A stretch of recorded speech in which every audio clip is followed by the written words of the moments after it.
quorum, so we're all set there. We have a couple guests here to speak to us tonight, so I will go ahead and allow them to get started. I'm going to invite up Brady Lassard, who's an Eagle Scout who's going to talk to us about a project he would like to do. So, turn it over to Brady. All right. I have a paper for. Okay, if you want to bring that up and share that with people, we can pass that around. Thank you.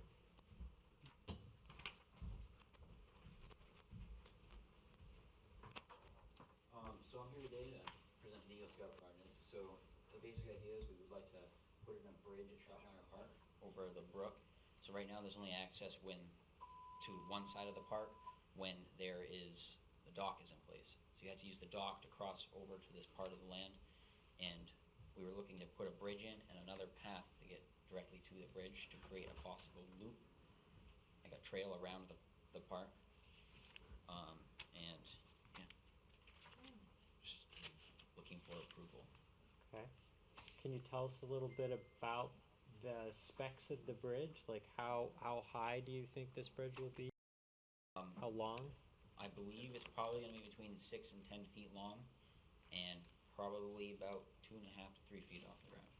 2.5, 3 feet off the ground. Now, is it where the current sort of temporary footbridges are right now that were laid there last spring? Yes. Is that where you're envisioning putting this? Same place? It's roughly where we'd like to put it. Okay. On the second page, there's a slight map drawing out. It's not to scale, but Okay. what it would look like. Questions? How about the width of it? I'm thinking of a person with maybe somebody helping them walk, or a person with ADA, adults with disabilities, or kids with a stroller or something. How wide do you picture? So I would picture it about 4.5 to 5 feet wide. Oh, it's easy, 2 people across. Yeah, with railings. So it's sort of, have you been out to like Wigan Farm? Do you know where that bridge is there? I think so, yeah. So it sounds almost a little bit like that bridge, what you're describing. Yeah. So if people know what that bridge looks like, that would be similar size. I don't know how high it off the ground that one is. That one might be a little higher off the ground. It might be like 3 feet off the ground.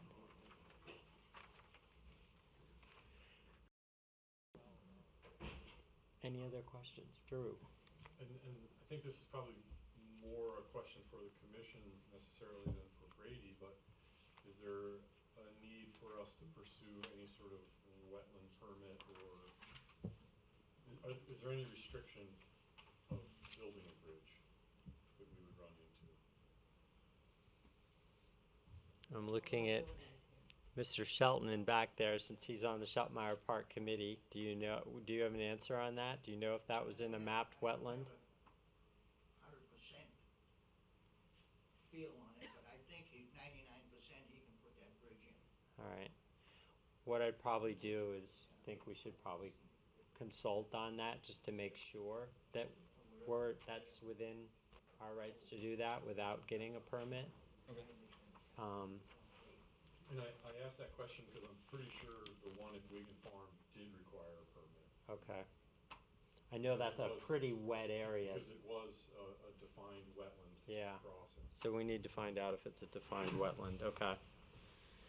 We did get a map, I believe, done of Meyer Park identifying any wet areas, so we might be able to find out from that as well. We have all those maps and study for the property. Okay. And I should apologize, because I hadn't read this when I asked you the question about mobility, so you had already included that. For the benefit of people listening or who might see this later, this is nicely done. You were very thorough. Thank you. You're welcome.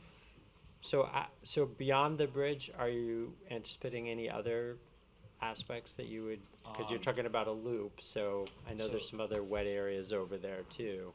There might be some possible brush removal. So I think there is some brush down there, so that we would need to clear some brush to create a trail. And the idea was, I believe there's a picnic table up in the parking lot at the moment, and we're gonna bring that down to closer to the water, so you have a picnic down there. On the side, the other side from where, so today there is sort of the wooded area is one side of the dock and the other side is the grassy area. So are you talking about in the wooded area that picnic table would be, or In the on the wooded area. grassy side? Wooded area, okay. So where the Boy Scouts had camped in the past, right? Yep. Okay. All right. I don't have any other questions. It's other than we just have to figure out if you need a permit. So Alright. that and then let you know. Is the brush removal part of the, Serve with Liberty? I think we'd look at if his project was approved, then I think we might look and see if there was anything the Serve Liberty group could do to help you maybe, and we could work with you on that.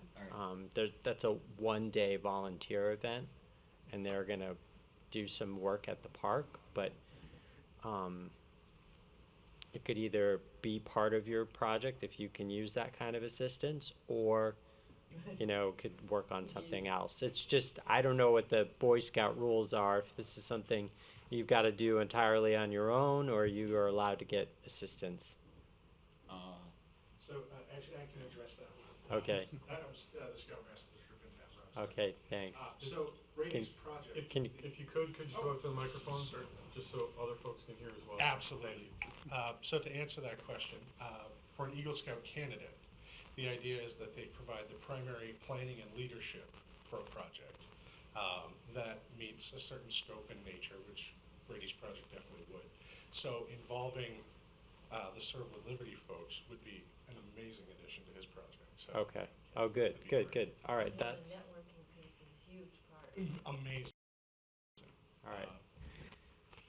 Well, that day was set for May,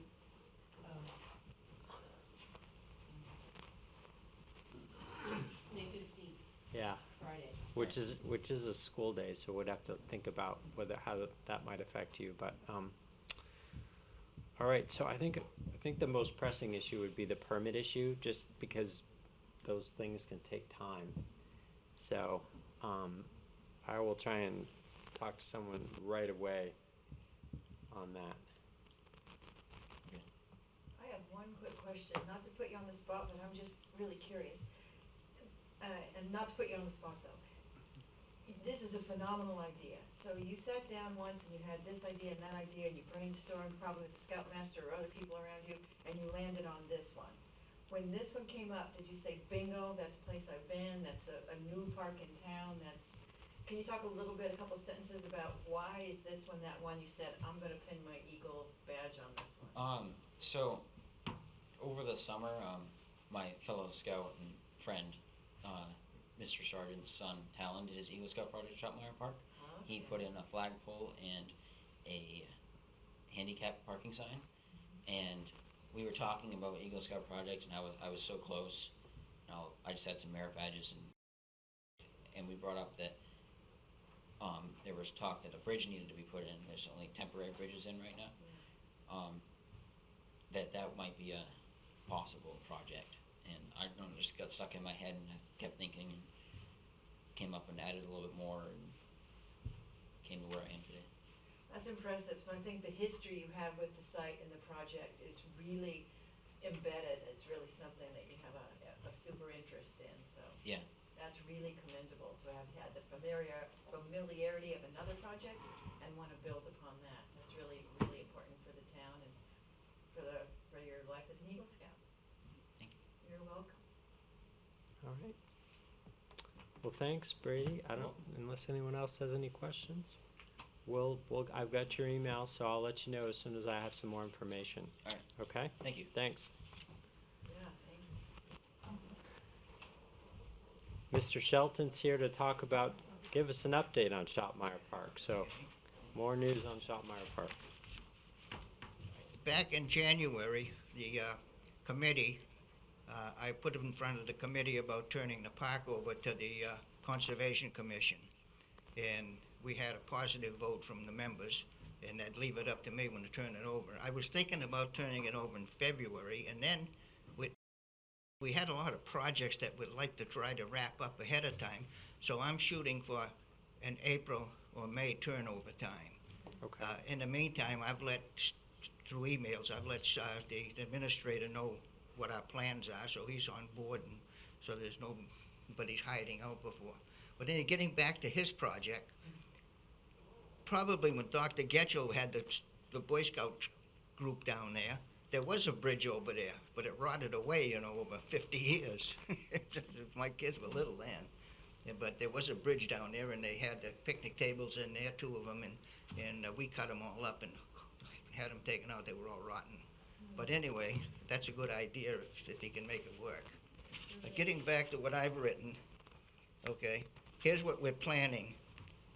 Dennis and I went up already to Easy Dawkins, and we're looking for some modification to the float system, to add a float and look at the cost of a kayak launch with Easy Dawkins.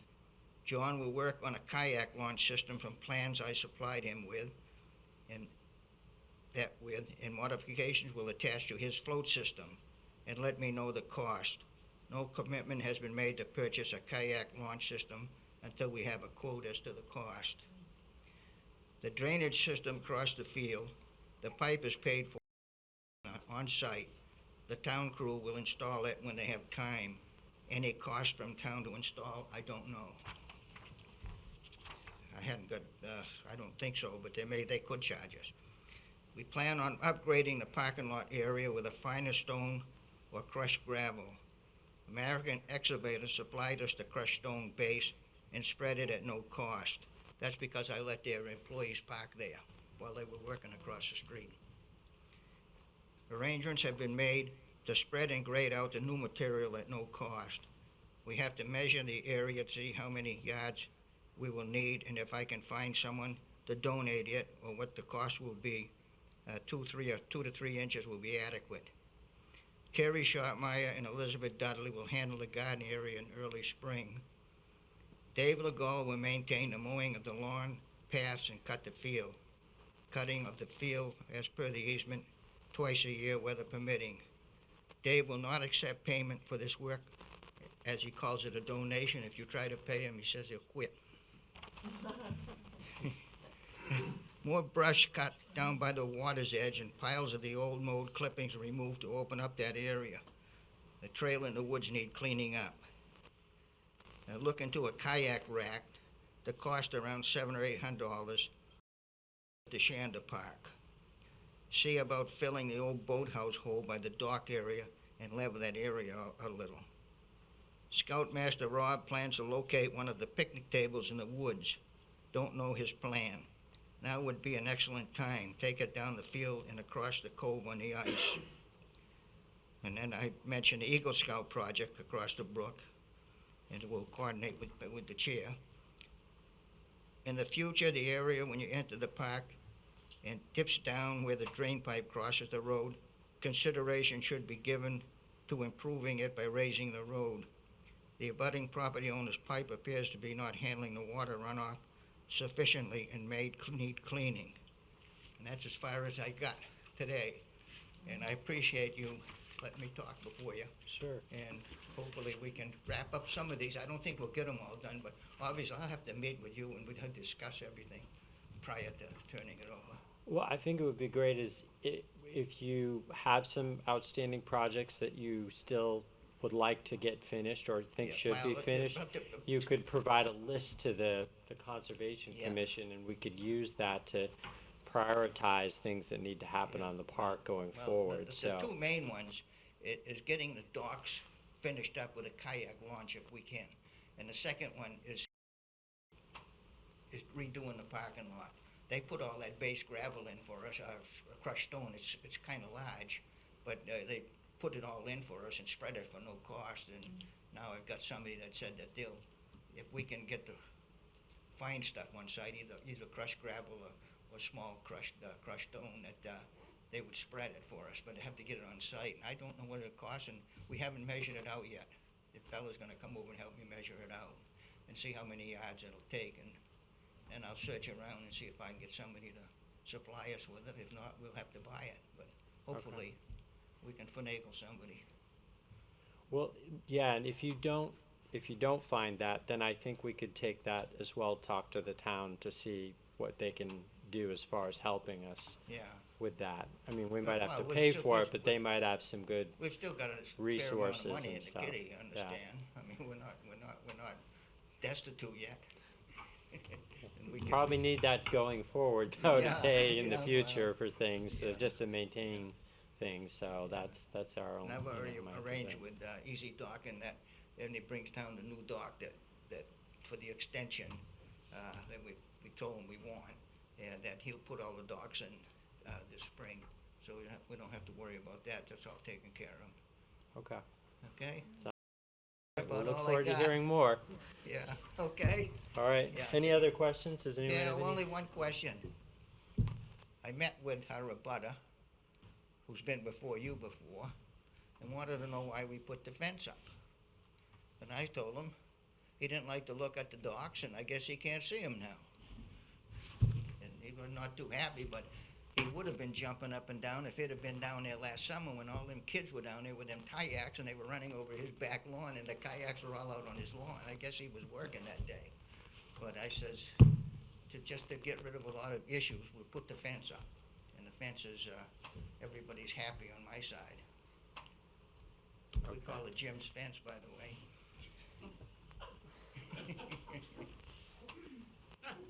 Any other questions? I don't have any questions. Okay, thanks for your time. You are welcome. Yeah. Thank you, Mr. Shelton. Richie, can I have your, speech there on the, Can you have it? yeah, If I can find it. it's right in the middle of your kayak, that's good. Is that what you want?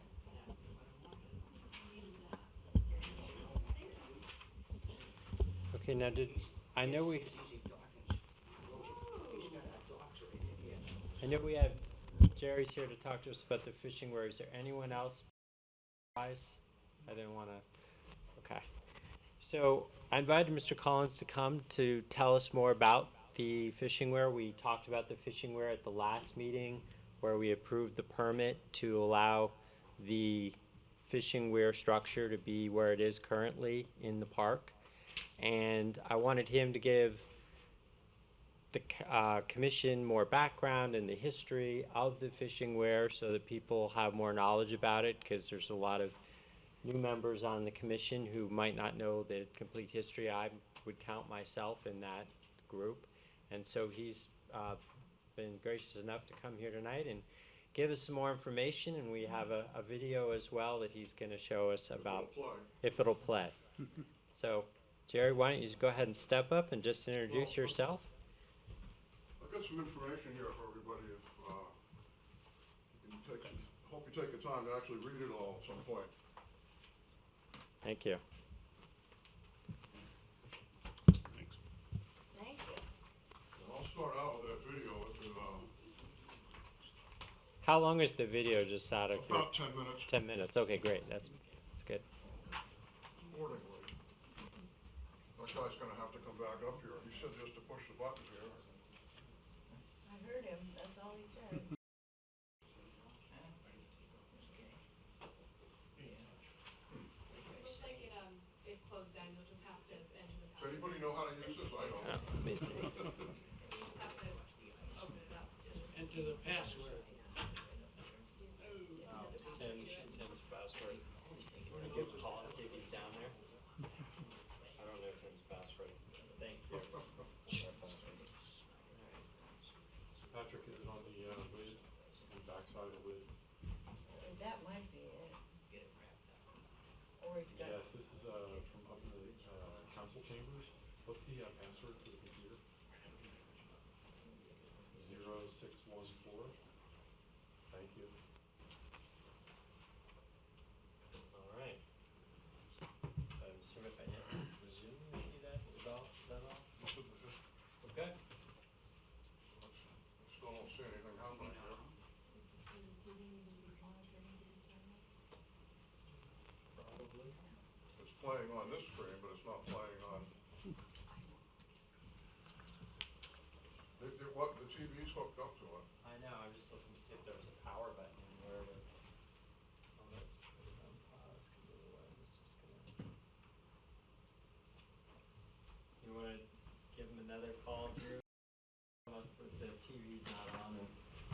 unless there's, I don't know, there's like 4 remote controls up here, and I'm sure if I touch That's the one one, of I them. think that's the one he used before.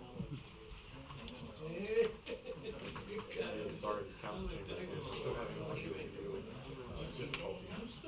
So it's playing on the computer, but we're not getting anything on the TV screen. Thank you.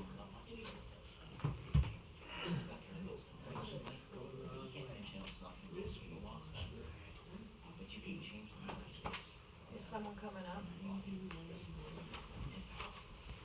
know that, stone museum, but the museum is put on there's a little park right to the right of that building. Is this the, is that right? Probably, yes. I don't know the park, but Sorry that everything turned off once you left, so we didn't know. Oh, there was a remote. Thanks. Do you know Don't how go to yet, work start it up. while you're here, Scarlett. We're not letting you leave yet, sorry. You're talking to some tech dinosaurs here.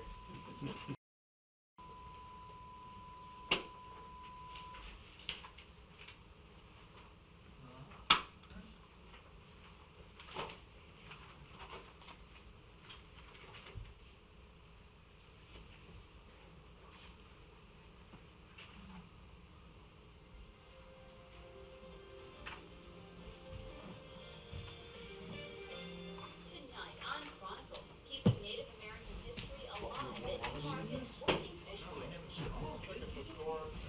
Can you see it by sound? Yeah, I can see it. Okay. The netting that go into the basket, which curls them around into the pocket where we go in the other end and scoop them out. That's how we fish the weir. Breathtaking views, acres of wilderness, and miles of ATV trails. Could Jericho Mountain State Park be the answer to the North Country's economic woes? Timber and wood was what drove this part of the state for years. You know, and that industry is changing. Recreation is becoming one of the major drivers of tourism here in Powassan County. Plus, Prince Weatherby's New Hampshire. Used to be a narrow gauge railroad right here whose tracks were made out of wood. I'll tell you the story. That's next on Chronicle. I'm afraid to touch it. What Ken Burns, Stephen Tyler, and Secretary of State John Hay have in common, each of them has a home along the shores of the lake the Native Americans called Sunipi, meaning wild goose water. The MV Kearsarge cruises Lake Sunapee with guided dinner tours just about every evening. And if you are lucky, you might just get a glimpse of some of those celebrity homes. Another thing you'll see all over Lake Sunapee are the gorgeous boathouses, which often resemble the homes that are behind them. Now, the size of the boathouses is grandfathered, so many of them are narrow, as boats were more narrowly built years ago. Right now, Tom and I are waiting for our dinner. The food here is catered by the Appleseed Restaurant in Bradford. It is so good. I've had the pleasure of tasting it. It is phenomenal. Yes, it's going to be tasty. And fishing on Lake Sunapee is, of course, superb, which really brings us to our first story tonight.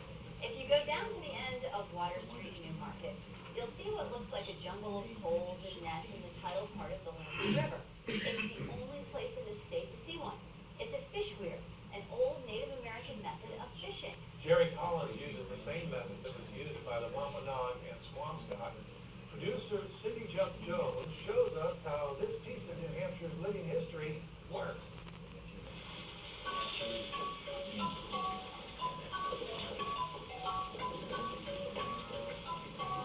Hey guys, what are you doing here? Well, it's the Ellwine. It's the Ellwine run, and we catch them in the weir here, and we use them as lobster bait. And we've had a pretty good run today. This is Chick's Weir. It's located right at the town landing in the center of Newmarket. It's been here for probably since the 1600s. The Indians used to fish it, and Chick Hayes fished it for about 40 years. I've been fishing it for about 35 years. It's a series of stakes in the mud that channel the fish to a pocket, which is a wooden structure in the background. This is the only weir in the state of New Hampshire. It has been for probably the last 30 years, the only weir. There used to be probably 15 or more weirs on this river alone before my time. It's pretty amazing. Just, happened to come by and saw that he was setting this up. It's kind of a historical thing. Got a lot of information today that I wasn't really aware about. And he did this all himself. Yeah, Which this is is just amazing. amazing. It's Every amazing. single bit of it by himself. I would imagine once he gets it all set up, if it's not sturdy, it's not gonna last very long. I have to finish staking the lead, bringing the poles all the way in the shore. I stick in about 150 to 175 stakes into the mud. Later on this afternoon, try and tie the tops of all those stakes together.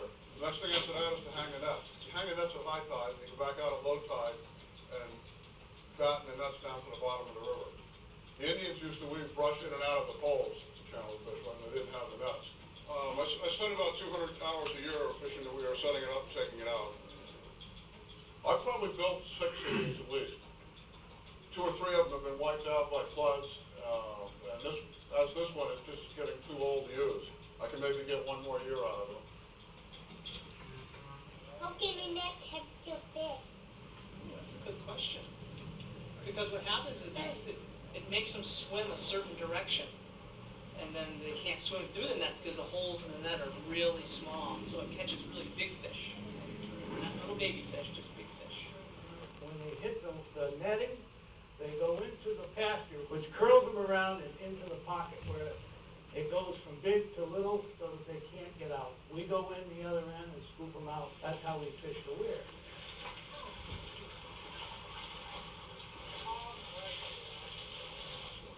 This is the best day I've had in years. It's a very interesting way of fishing. It also doesn't hurt the fish at all. If you catch fish you don't want, you can put them back.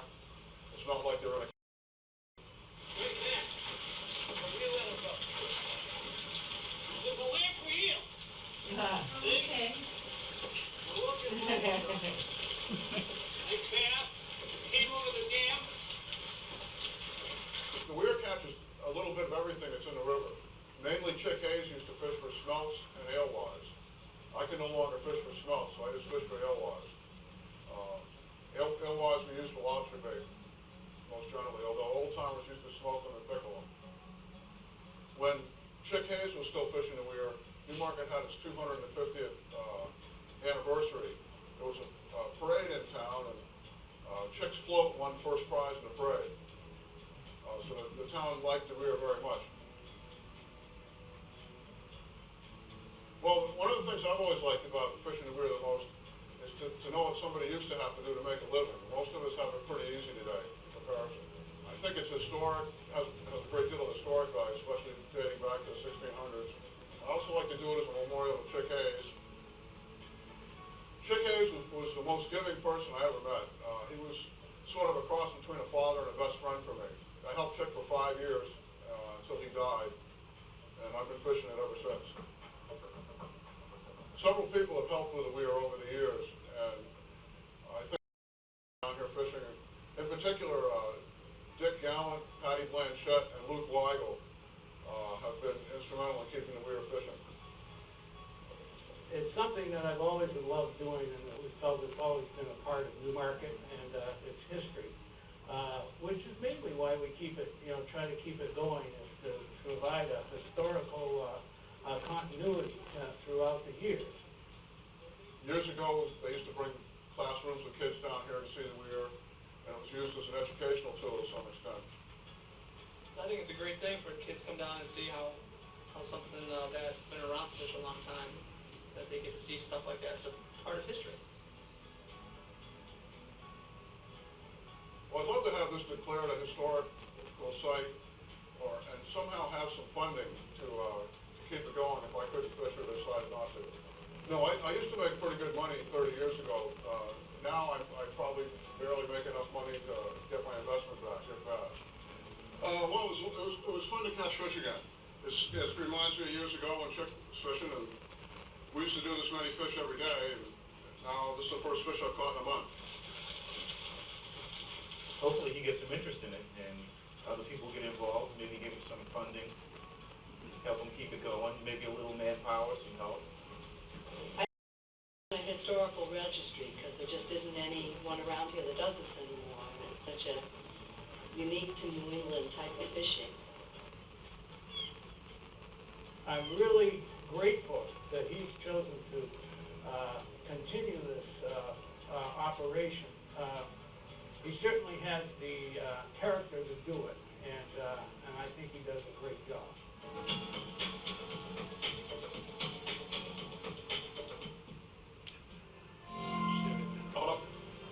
Yeah, awesome. Coming up next. We had folks that were here from Rhode Island, Quebec, Connecticut. And we've had riders from all over the US as well as. Click the space bar.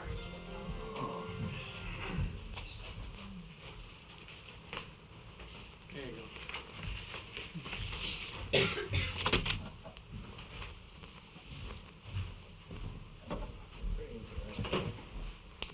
I'm probably going to be a little repetitious on some of the things in there, but my name's Jerry Collins. I've been tending Chick's Weir for 40 years, over 40 years. I helped Chick Hayes out with the weir the last 5 years he was alive. During that period, the Fish and Game Department tried to put him out of business. With the help of Patty Blanchette, Lou Gallant, Chris McGurk, and others, we sued for temporary and then a permanent injunction, losing both times. Patty Blanchette with Patty Blanchette's help, we got a bill passed through the New Hampshire legislature and signed into law by Governor Hugh Gallant, basically exempting Chick Hayes from any laws, rules, or regulations regarding smelt and alewives. At the time, he was the only one in the state fishing the weir. We got Chick one last season of fishing before he died. At that point, I started fishing the weir. 3 out of the first 4 years, John Sununu was governor. The Fish and Game Department tried to put me out of business. I went back to the legislature, again with help from Patty Blanchette, Luke Weigel, and others. We got another bill passed by the New Hampshire legislature to allow the weir to keep fishing. Sununu vetoed the bill. The House overrode the veto 330 to 10. The Senate overrode the bill 21 to 1. Unheard of numbers, even though it was a small bill. Associated Press actually got hold of it. And it showed how much the state, bipartisan, liked the weir. During Chick's fight, the town of Newmarket at a town meeting unanimously backed a resolution in support of Chick Hayes and his weir. At Newmarket's anniversary parade, Chick's float got first prize. Governor Hugh Gallant came to Newmarket and dedicated a sign to Chick Hayes at the site of Shoshanda Park. So unfortunately, it's not there anymore. I don't know, in case you didn't catch how the weir fishes, the pocket, which is the piece stored on the land, is out in the middle of the river. Fish swimming upstream or downstream hit the lead, go for deeper water, and these hooks here turn the fish away from the openings, and they end up swimming upstream into the pocket. Then there's a store at the back of the pocket you open up at low tide and dip the fish out as you saw in the video.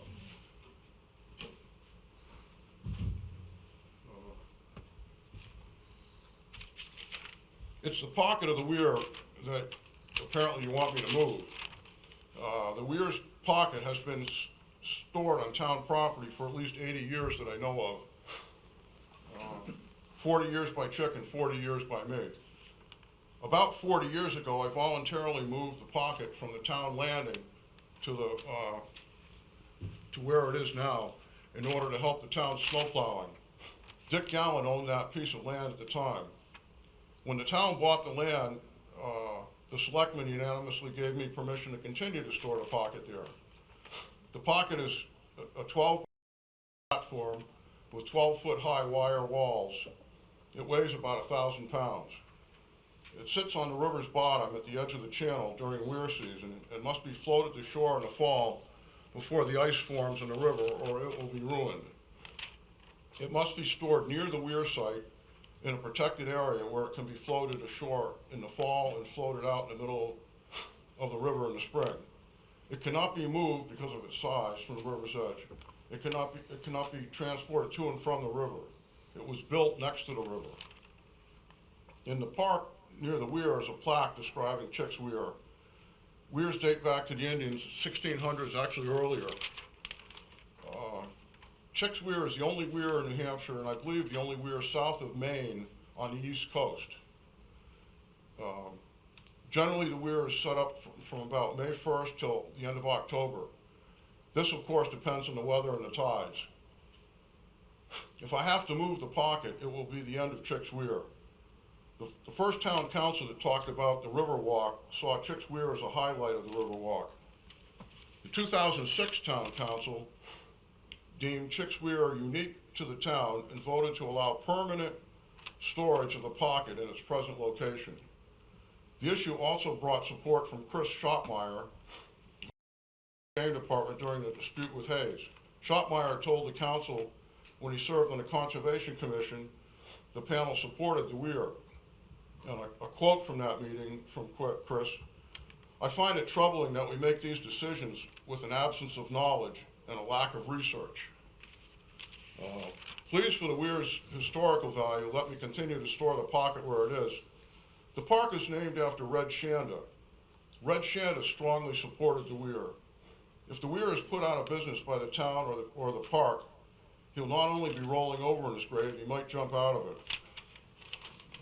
So, pretty much what I've got to say. Although, I don't know the total reasons for, I just get little bits and pieces here and there when I've talked with Patrick, and I don't know the total reasoning for the thinking of this. And the first time I talked to Patrick, he mentioned eelgrass. I talked to Dr. Fred Short at the Jackson Historian Laboratory, and he told me eelgrass won't grow in the middle of Newmarket in 1,000 years. He's worked with eelgrass for over 40 years. He's probably the lead expert in the world on it. We decided that he must have been talking about shore marsh restoration, in which case he said floating the pocket of the weir in the fall wouldn't hurt that a bit. Thank you. Any questions?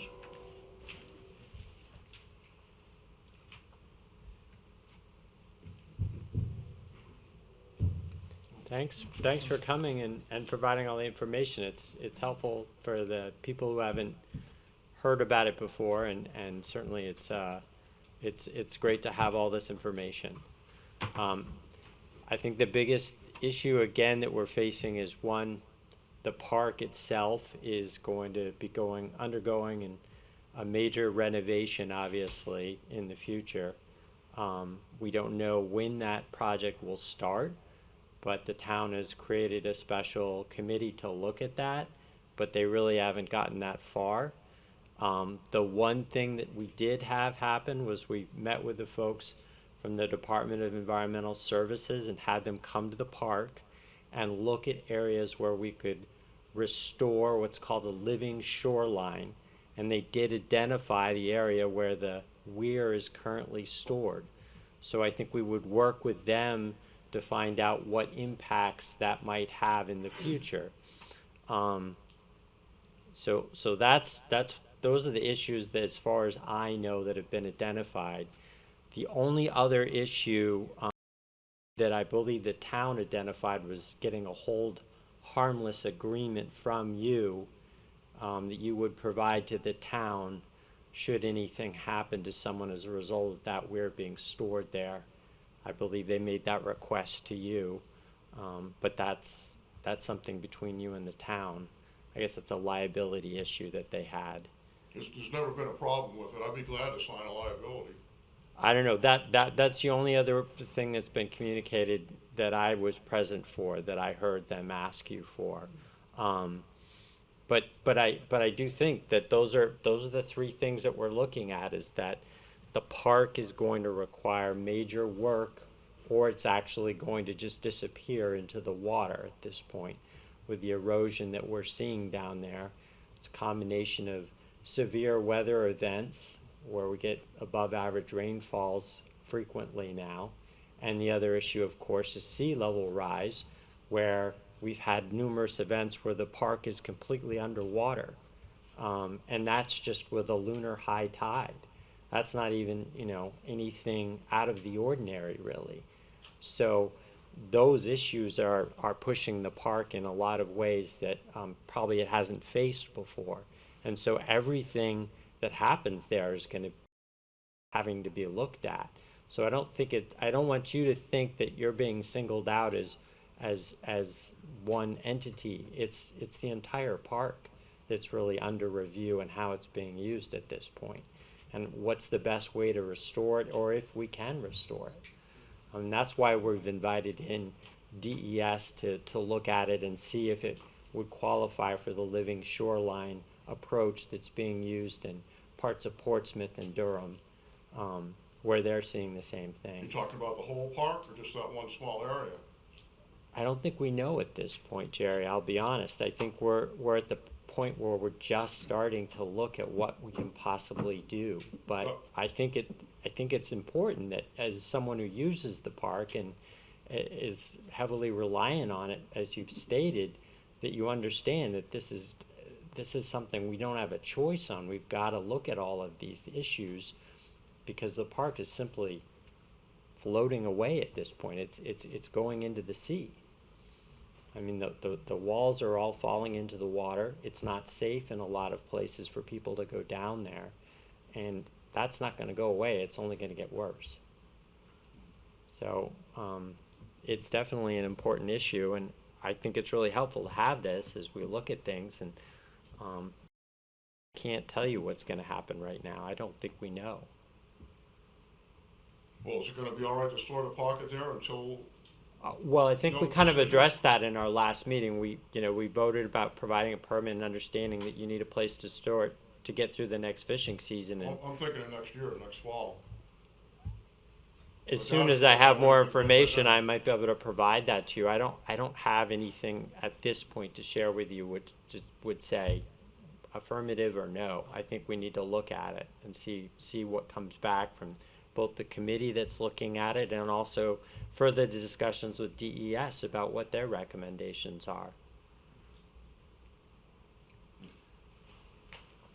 Any other questions, Chris? I just wanted to wonder if there would be a way for this, this video or the packet that was shared with us to be shared with the ad hoc committee studying that park.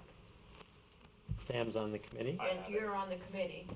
If you had a gathering though, and he could be maybe a guest there and share the video and some of his explanation and background. Yeah, I mean, it's obviously highly relevant to what we're going with. I can tell you right now, we've not had a formal meeting of the ad hoc committee that has been formed to look at that issue yet. Part of the thing is there's involvement from UNH and some of their who are doing this as kind of their senior project, so we've been waiting for them to get acclimated. Obviously knowing the history of this and the goals of the living shoreline, I mean, I would like to think that we can try to keep both of those things in mind as we're moving forward, and hopefully not look at it as a black and white situation. See what we can do to be collaborative on that. So I'll definitely share this info as soon as we do meet and let that know that that's a variable we need to keep in our mind while we're looking at this. Well, it'd be good to share the information. I'd be glad to speak to anybody also. Yeah, sounds good. And like I said, we have not yet had a formal meeting. As soon as I'm aware of when it's going to be, we can communicate that better. Well, my name and number's on those sheets. Let's see if I can, any idea how to get this in. You push the little thing on the side, you're on the right side, the whole tray, push the little. It should come out like a coffee cup holder. There it is. Well, thank you. Thank you. Patrick, my name's Luke Weigel, and obviously, so I've been involved with this for quite some time. Questions. You said you had somebody from the DES down to look at the, and of course, this is all generated by the living shoreline. Is there some literature on living shorelines? Yeah, you can find quite a bit of information on it, but if you want Well, it's a program, I understand, right. So you are identified in the video as being from Durham. Is that correct? Yeah. So they're actually, the demonstration, one of the major demonstration projects for the Living Shoreline is at Wagon Hill. Down at the shoreline there. That's one of the areas where they're, Oh, across the street down by the river? yeah.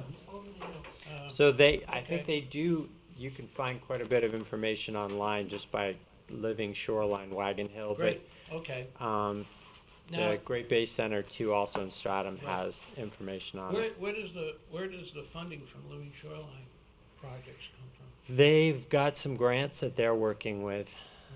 So And UNH, are they working on the grants, or are you working on a grant for this? Not at this time, no. Will you be? I'd like to hear back from them. They did some work when they came down, kind of looked at what we had, and they were gonna get back to us, and I just haven't heard anything. Who's they? I believe Howard and Steve Miller. Steve Miller's with Great Bay. Yep, Right, yeah. yeah. With Great Bay, Yeah. Over there, the Hugh Gregg Center, mhm. I Yep. don't know where the woman's from, but he's. DES. Oh, she's the DES, and he's. And they Steve have- Miller's great. Christine's from up at DES in Concord? The one in Portsmouth, Oh, that, oh, I that, see, that, okay. that office, this isn't just a New Hampshire project too, this is something Right. that they're working on the whole eastern seaboard. Well, I'm just trying to get It's not an just idea like there's projects in Massachusetts and generate Maine, this and latest, there's a lot of places that are looking at the same problem, because the erosion and sea level rise is affecting the whole eastern seaboard, so everywhere is facing the same kind of issue that Newmarket has. Yeah, okay. Well, I appreciate it. I hope you guys will give some consideration to leaving as Conservation Commission of Newmarket, a piece of Newmarket's history still, in place. I'm sure that I'm trying to conceptualize a 60 by 60 foot square, being critical to shoreline,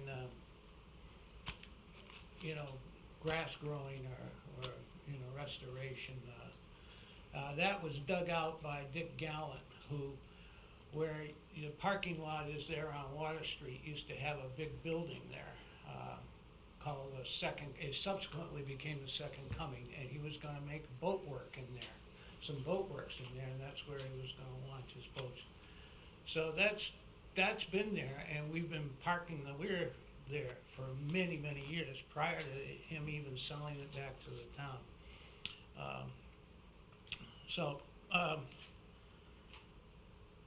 And then you talk about the water.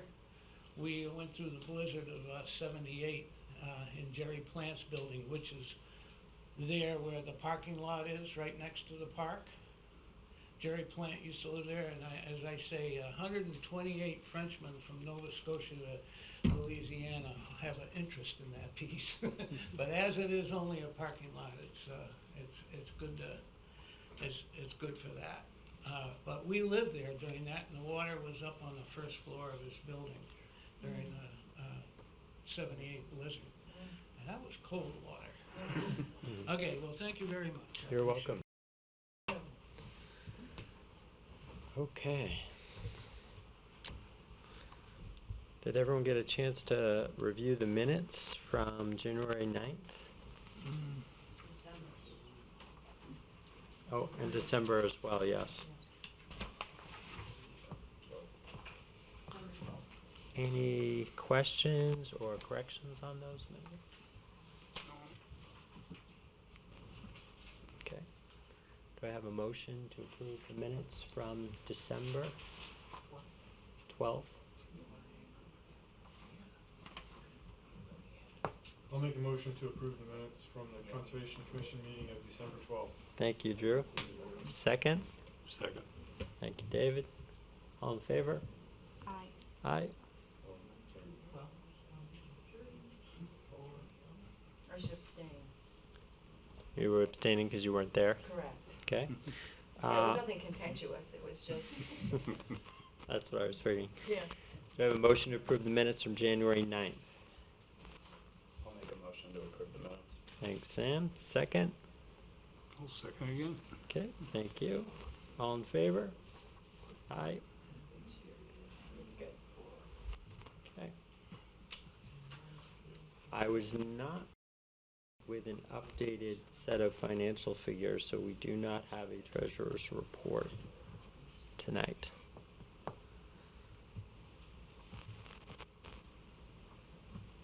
Casey is not here tonight, so we don't have anybody from town council to provide an update.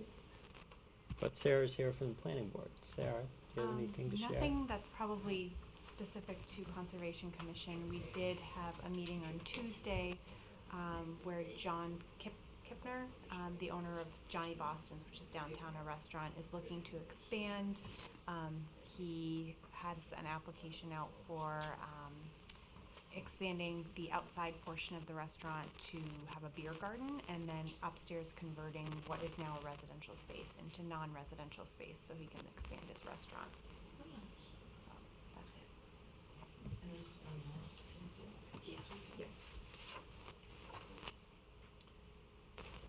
I did get, and I don't know, it looks like, the planning board's going to be reviewing,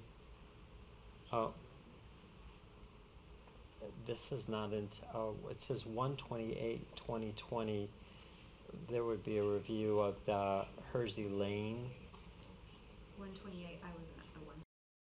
meeting. Alright. Don't really have anything. They provided me a large set of maps of that development, so I don't know if anyone wants to look at it. I can certainly share it, but it's a huge map, but I don't really have anything other than that on that issue. I don't know where that stands. I wasn't there on the 28th, and we didn't discuss it Tuesday. Okay, so it may have already been approved then. All right. Under the chairman's report, the couple of things I had were, one, we did get from CELT, our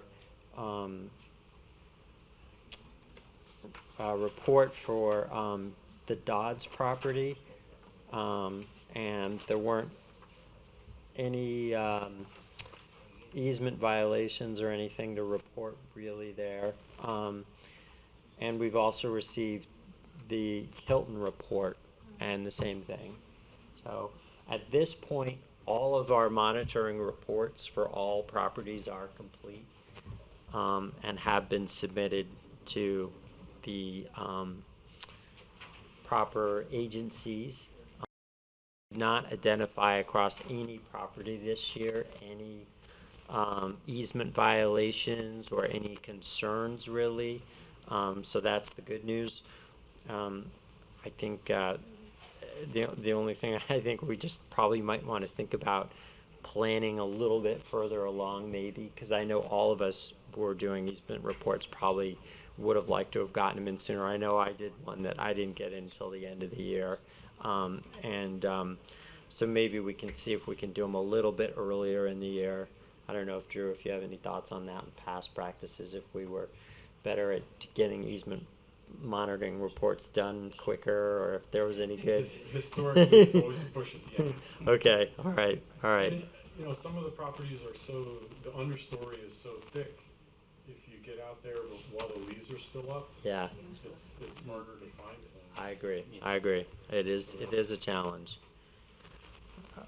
I think the day I did Silverman Shear, there was the added feature of both water and snow on the ground, so that was fun. But other than that, it went okay. Other than that, I did talk to the town. In the future, they would be willing to plow the road down to Heron Point if we want to have that plowed and kept open. But I wanted to bring that to the commission to talk about. What did happen this year is that someone on their own went down there and plowed part of it.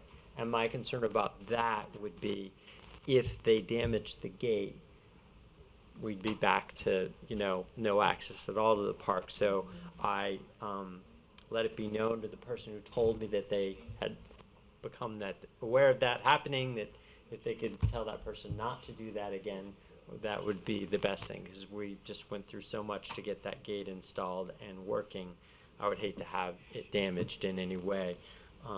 But I don't know, anyone have any thoughts on keeping it open throughout the winter?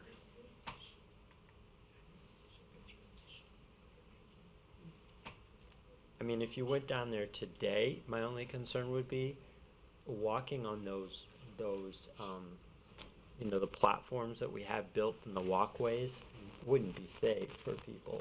I mean, that would be my only concern, is that people should be aware of, if the road's plowed, that doesn't mean anyone's going to additionally shovel off all of the walkways down there. What was the inference I was Yeah, just thinking about? yeah. You see it plowed, what do you think? It could still be slippery and dangerous. I hate to rely on the liability excuse, but Right. on the other hand, we also say, get out, bundle up, enjoy the properties year round, take Yeah. a picture in the winter. Yep. Puts more stress on the road too. To keep it open in the winter. Maintain it. Yeah. I mean, especially if it's mild, like maybe today you would have had a hard time getting down there, but most of the time, like this winter anyway, you could drive down, so. Yeah.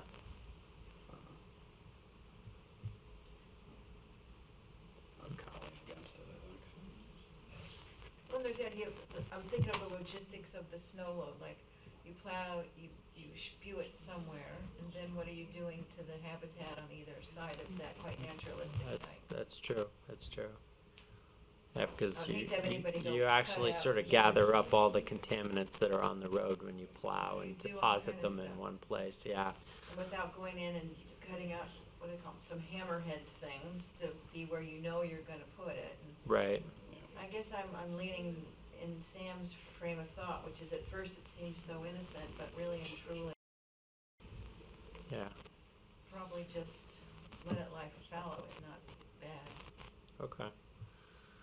So hearing no interest, I'll just leave it as is, that we won't plow it or keep it open in any way. The only other thing is I don't have any update on the Clark Farm easement.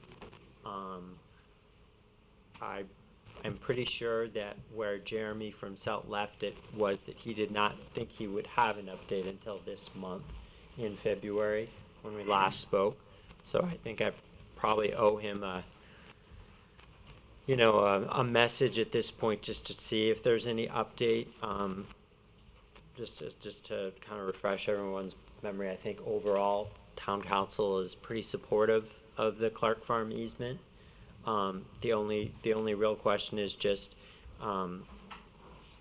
perhaps creating a separate parcel that within the easement that doesn't include the Epping portion, and it's just a Newmarket easement alone, as opposed to a Newmarket and Epping easement, so that they thought they could accommodate that. So I'll just follow up with them. I've been by there a couple times just to take walks, and really it's a great place to go, whether you're skiing or walking. It's a really an amazing property. So I really, if you haven't been over there, I encourage people to go over and check it out. It's such a great opportunity that we have to, preserve that piece of property for forever. So I think it's an undiscovered gem that people aren't aware of, and the Clarks are so generous in letting people walk on their land, ski on their land, hunt on their land. They've been very open about that. So I'm really hopeful that we can get the last part of this done, and we'll be good to go. So other than that, I don't have any other things to report on or anything else to bring up. No other mail.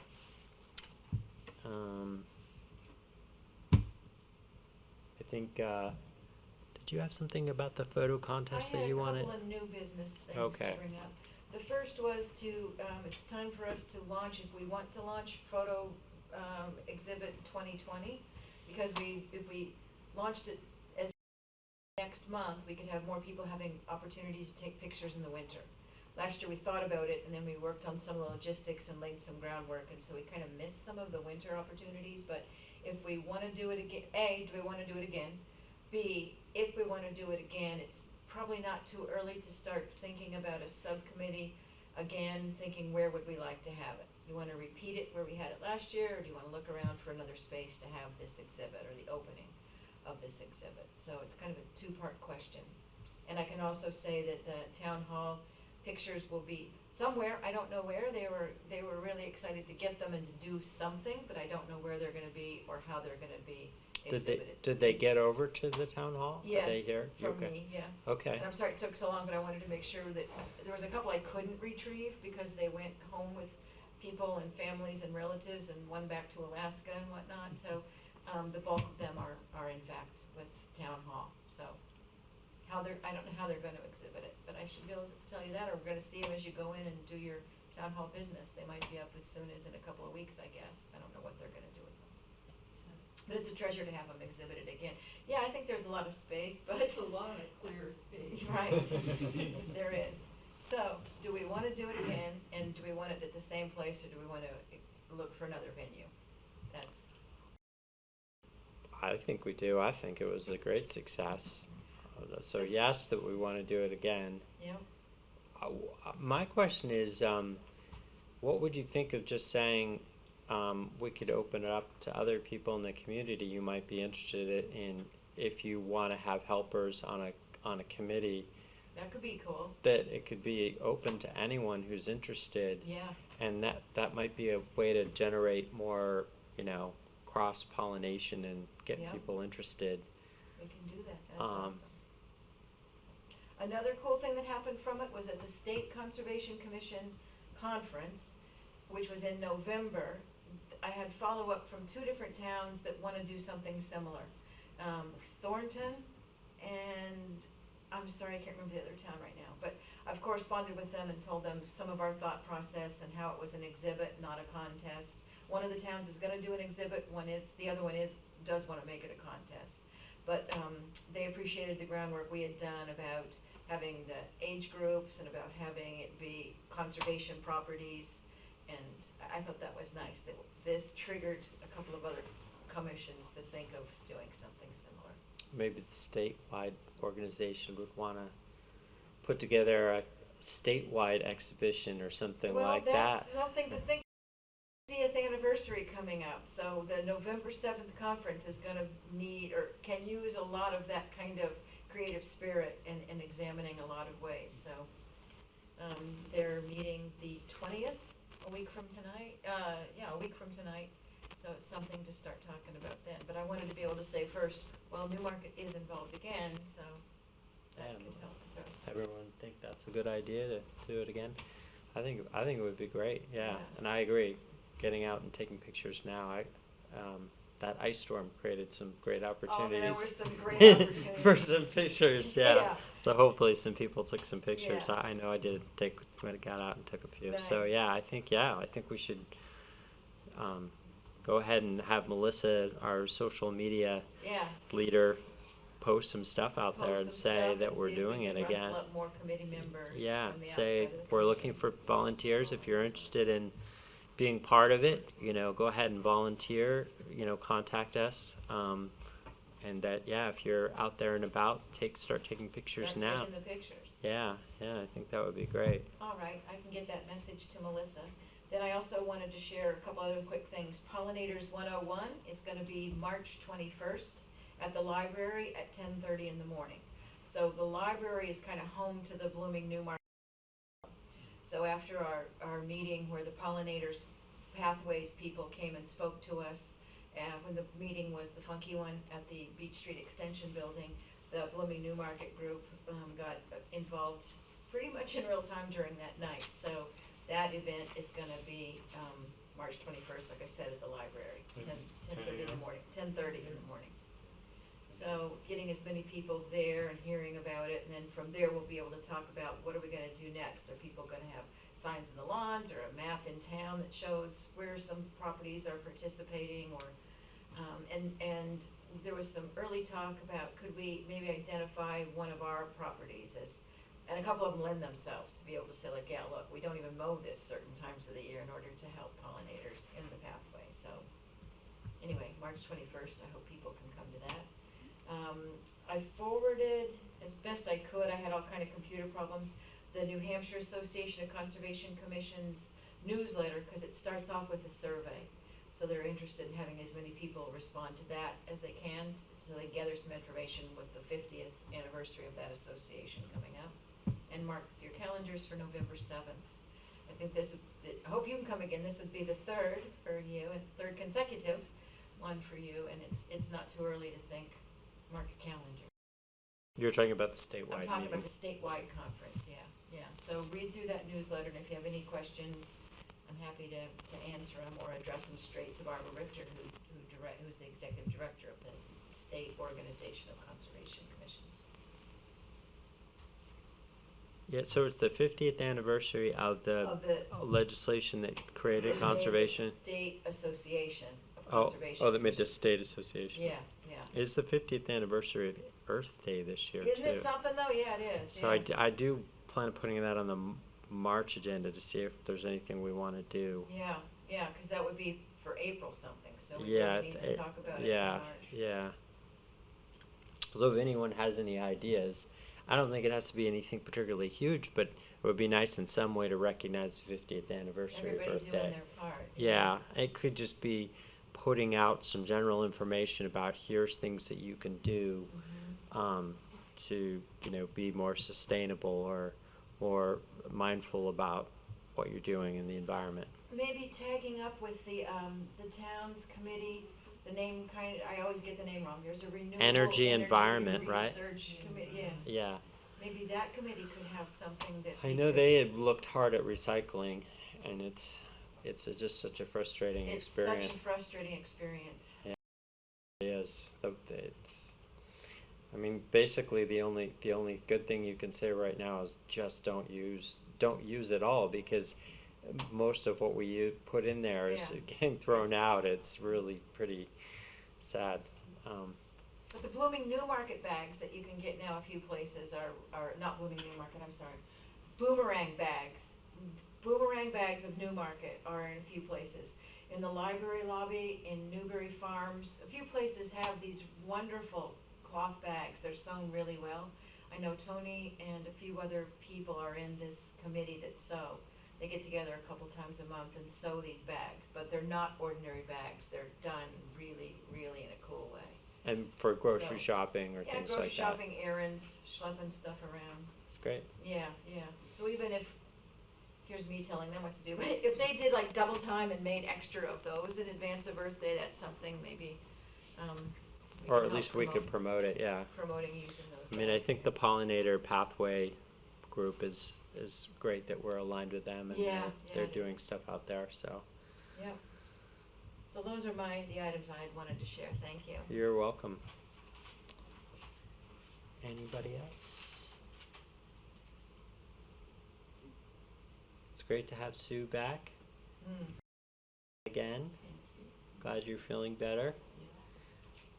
And if there's no other items to cover, I will say, is there a motion to adjourn?